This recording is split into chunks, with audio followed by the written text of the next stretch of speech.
Ата, сиз жомок билесизби? Жомок деп.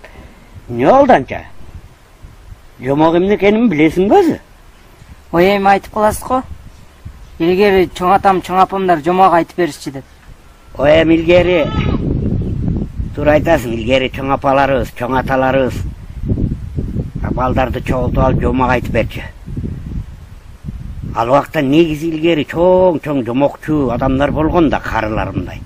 Жомокты аябай жакшы айткан адамдар болгон. Ошолор айтып берчү. Алар жомокту баштаганда дагы илгери бир чал кемпир болуптур деп баштачу да. Азыр эмне? Илгеркиде жомокчулар жокпу? Азырбы?